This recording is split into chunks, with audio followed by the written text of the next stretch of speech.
Paz do Senhor, meus amados irmãos. Aqui quem vos fala é o presbítero Juliano, da cidade de Erechim, e para mim se torna um motivo de grande alegria nesta manhã, neste dia, nós estarmos compartilhando uma mensagem a pedido do nosso querido amigo, evangelista Jeremias Irasoque. Deixo a minha saudação ao irmão Jeremias, à sua esposa, aos demais irmãos que estarão nos ouvindo nesta manhã. Que Deus os abençoe de uma forma extraordinária. Se consiste em grande alegria este convite chegar até a nossa pessoa, deixar a minha saudação também aos demais irmãos em Cristo Jesus, servos e servas do Senhor que estão inseridos neste grupo, a qual a igreja virtual. Que Deus abençoe esta obra, prospere, deixar o meu parabéns, deixar a minha satisfação e alegria, dizendo aos irmãos que criaram este grupo. Então, que Deus os abençoe de uma forma extraordinária. Amém? A palavra que o Senhor colocou em meu coração, ela está no livro de 2 Crônicas, capítulo de número 7 e o versículo de número 14. 2 Crônicas, capítulo 7 e o versículo de número 14. Diz-nos a Bíblia Sagrada assim: E se o meu povo que se chama pelo meu nome se humilhar e orar e buscar a minha face, e se converter dos seus maus caminhos, então eu ouvirei dos céus e perdoarei os seus pecados e sararei a sua terra.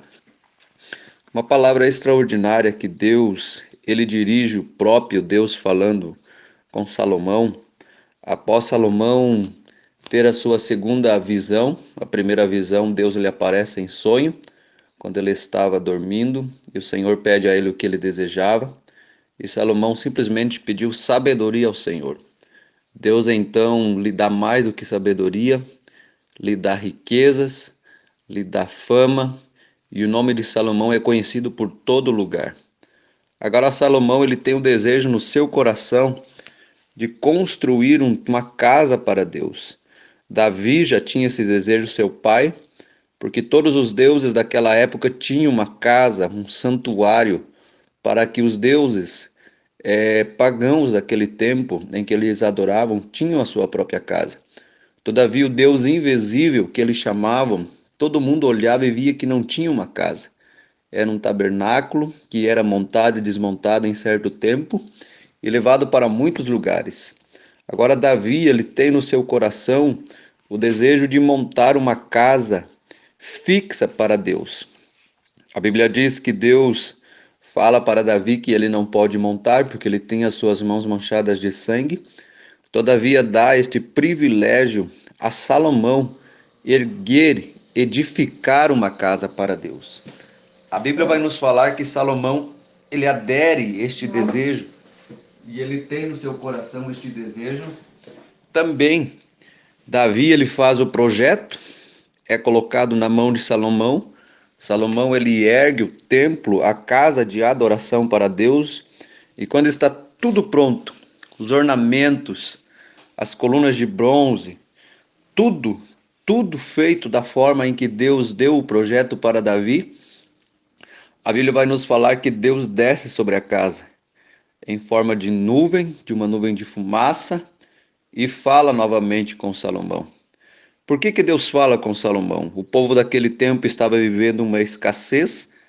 Deus permitiu que eles estivessem vivendo um período de luta, um período de tribulação, devido que eles estavam fora da vontade de Deus, estavam fora dos caminhos em que Deus estava designado, e não adiantava ter templo bonito, não adiantava ter casa grande, sem a presença de Deus. Então é notório nós analisarmos que a presença de Deus ela é tudo na nossa vida. Nós podemos ter fama, podemos ter dinheiro, podemos ter nomes, renomes, mas a presença de Deus na vida, especialmente na vida do cristão, ou na vida de todo ser humano, a presença de Deus no mundo, ela é importante nas nossas vidas. Deus desce sobre a casa e conversa com Salomão. E Deus lhe faz algumas propostas para que ele viesse trabalhar no meio do seu povo. Observe que Deus sempre nos dá condição, e as condições de Deus, elas são boas. Todavia, nós devemos de cumprir as condições de Deus. A primeira condição que Deus dá, Deus trata especialmente com o seu povo. Não era somente o povo de Deus naquele tempo que estava sofrendo, mas Deus estava tratando especialmente com o seu povo. Ele diz: "E se o meu povo", ele está dizendo que era prioridade do seu povo, o povo de Israel daquele tempo, que se chama pelo meu nome. Ou seja, Deus estava tratando com o seu povo e a proposta dele era essa. A primeira proposta que Deus estava dizendo era: se o meu povo, que se chama pelo meu nome, se humilhar. Observe que o povo ele tinha esse processo de humilhação. Não é muitas vezes a conotação, uma visão que nós temos de uma pessoa humilde. A pessoa humilde, às vezes, nós temos a conotação que aquela pessoa pobre, aquela pessoa que anda rasgada, suja, aquela pessoa miserável. Não. Este processo de humilhação que Deus está propondo ao povo de Israel é que eles deveriam se prostrar novamente ao Deus Todo-Poderoso, somente a Ele. Não viver uma vida agora, não estar vivendo uma vida errada, uma vida cheia de pecado, mas viver uma vida de humilhação diante de Deus. Pedro vai escrever em uma das suas cartas dizendo: humilhai-vos debaixo da potente mão de Deus, e ao vosso tempo ele vos exaltará. O que é se humilhar? Era que o povo deveria reconhecer a grandeza de Deus, reconhecer que se eles andassem em obediência, reconhecer se eles andassem diante de Deus, da forma certa em que Deus o ordenou, Deus estaria com eles, Deus os iria abençoar. Segunda proposta que Deus colocava era se eles orar. Este processo de orar no dicionário português vai nos expressar que a oração é uma ação pela qual o ser humano ele conversa com Deus. Então Deus queria uma conversa, dialogar, porque Deus sempre também quis ter uma conversação com seu povo. Deus sempre quis estar perto, ouvir a voz do ser humano. Qual pai que não gosta de ouvir a voz do filho?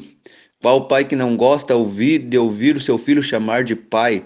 Qual pai que não gosta de ouvir pedido dos filhos e quando ele se sente realizado? Eu sou pai de 2 filhos, tenho uma filha de 15 anos e tenho um filho de 5 anos. E muitas vezes a conversação, a fala deles, a gente fica um tanto longe, muitas vezes liga pelo telefone e ouve a voz, aquilo nos dá uma tranquilidade em saber que eles estão vivos, em saber que eles estão bem. Então a oração é uma ação pela qual o ser humano fala com Deus.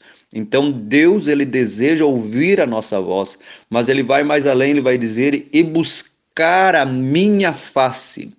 Essa buscar a minha face, gente, eu entendo, no meu entender, que essa buscar a minha face é que Deus quer ter uma vida de mais intimidade conosco. A oração, ela é boa, a oração, ela é perfeita. Jesus foi exemplo de oração. A Bíblia vai nos ensinar que nós devemos orar sem cessar. A Bíblia vai nos ensinar que a oração é um caminho pela qual nós alcançamos muitas coisas. Jesus vai falar em Mateus 7,7, dizendo: pedi e dar-se-vos-á, buscar e encontrarei, bater-se e abrir-se-vos-á, mas buscar a minha face, ela vai além da oração. A oração eu costumo dizer que é como um telefone que a gente liga na terra e Deus atende no céu. Agora buscar a face é se encontrar, é chegar mais perto de Deus.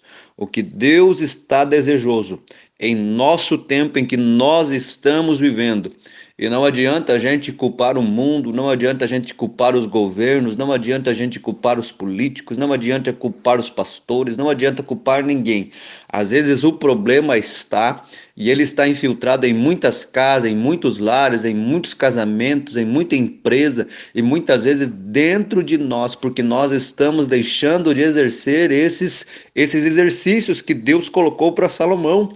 Observe que nós precisamos se humilhar, observe que nós precisamos orar e também buscar a face de Deus, se chegar mais perto de Deus. Deus é como segurança nossa. Deus é aquele que nos cuida em todos os momentos, e quanto mais longe nós estivermos de Deus, mais corremos perigos em errar, em pecar, em ser tragado pelo nosso adversário. A Bíblia nos diz que o diabo ele está como um leão, rugindo ao derredor, procurando a quem possa tragar. Mas também a Bíblia nos dá um sossego dizendo: mas o anjo do Senhor acampa ao lado daqueles que o temem e os livra. O que é temer? Não é ter medo, é ter respeito, é andar junto, é obedecer, é viver em obediência. Então, meus amados irmãos, a Bíblia também vai mais além dizendo, e se converter dos seus maus caminhos. Veja que a nossa geração é uma geração complicada.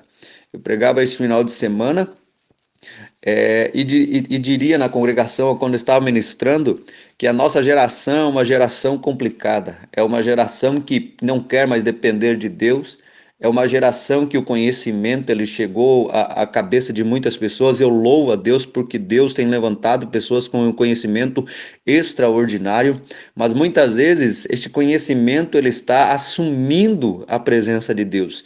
Esse conhecimento está dizendo: eu não preciso mais de Deus, o meu conhecimento ele supera todas as coisas, e não é isso que Deus quer. Se Deus está me capacitando, se Deus está te capacitando, é para nós reconhecermos que Deus, ele é o dono de todas as coisas. Lembramos quando nós não éramos nada, quando nós não tínhamos nada, quando éramos um Zé Ninguém neste mundo e Jesus nos salvou. Nos banhou com seu sangue, nos trouxe da sua graça, nos trouxe do reino das trevas para a sua maravilhosa luz. E hoje nós estamos aqui, salvos, lavados pelo seu sangue, com uma promessa de um novo céu e uma nova terra, uma nova morada. Mas esses processos em que Deus colocou para Salomão naquele tempo, gente, ele ainda continua valendo para nós.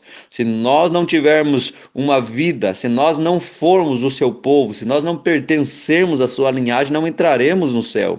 Segunda coisa, se nós não vivermos uma vida de humilhação diante de Deus, reconhecendo a sua grandeza, não vamos vencer. Se nós não orarmos, Deus nunca vai escutar a nossa voz. Se nós não buscar a sua face, nunca teremos uma vida de intimidade. E se nós não nos converter dos nossos caminhos, essa palavra converter podemos também trazer para uma raiz de arrependimento, se nós não viver uma vida de arrependimento, porque a Bíblia vai nos dizer que todos pecamos e todos estávamos destituídos, desligados da glória, do reino, de entrarmos no céu. Mas graças a Deus que pelo sacrifício de Jesus Cristo na cruz do Calvário, outra vez fomos religados. Então, meus irmãos, lhe vem a promessa. Esse então de Deus, eu costumo dizer que Deus se coloca de pé. Então, Deus, ele dizendo, então eu ouvirei dos céus e perdoarei os seus pecados e sararei a sua terra. Amém? Que Deus abençoe nossos amados irmãos por essa oportunidade. Vamos viver esses requisitos em que Deus está colocando para aquele tempo e também que serve para os dias de hoje. Porque, aliás, a Bíblia, ela é um livro tão extraordinário, é um livro tão poderoso, que ela tanto vale o Antigo Testamento, tanto vale o Novo Testamento, porque a Bíblia é eterna, senhoras e senhores. Então vamos viver estes momentos, vamos viver uma vida de humilhação, de oração, de buscar a face de Deus, de convertimento, para que Deus venha ouvir dos céus, perdoar os nossos pecados e sarar a nossa terra. Meu abraço, meu carinho a todos os irmãos que irão receber esta mensagem, e o desejo do meu coração é que Deus nos fale ao seu coração de uma forma extraordinária. Deus abençoe, fique na paz do Senhor Jesus Cristo.